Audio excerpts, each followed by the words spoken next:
Дядо ти беше сред най-добрите. Опитах се да науча всяка история, която чух от него. Аз само исках всички да знаят за славното ни минало. И аз харесва истории. И аз също, и аз. Да, дядо, Саро, защо не ни разкажете някоя история заедно?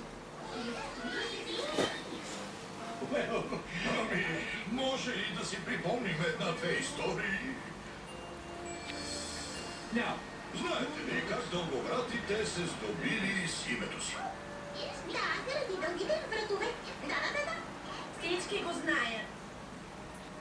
Но знаете ли, че дълговратите не винаги са били с дълги вратове? Не са ли? Преди много зими, преди аз и ти да се появим, дълговратите били с къси вратове. По това време звездоздравите били ниски и те можели лесно да ги пасат.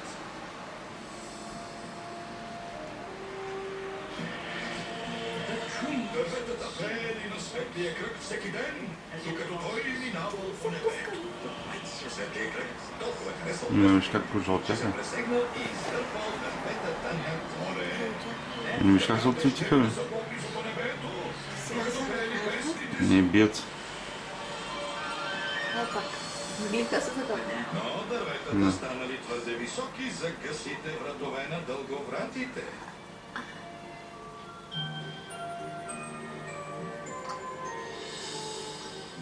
Същата вечер нощният кръг ги съжалил и се пресегнал да ги успокои. Светлината повдигнала духа им. И те вдигнали глави, за да се придвижат до нощния кръг.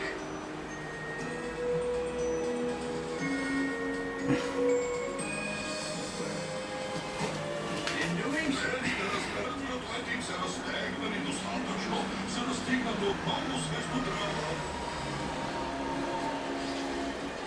Добротата на нощния кръг ни помогнала да станем дълговрати.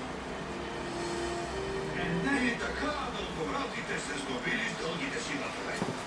Тук беше страхотна история. Да.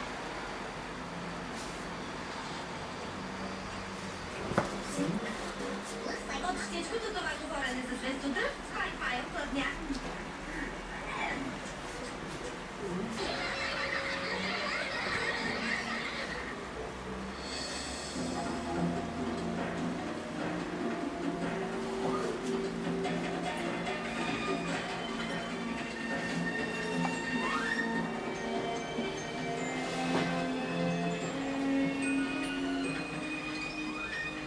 Сигурно е супер да разказваш истории през цялото време.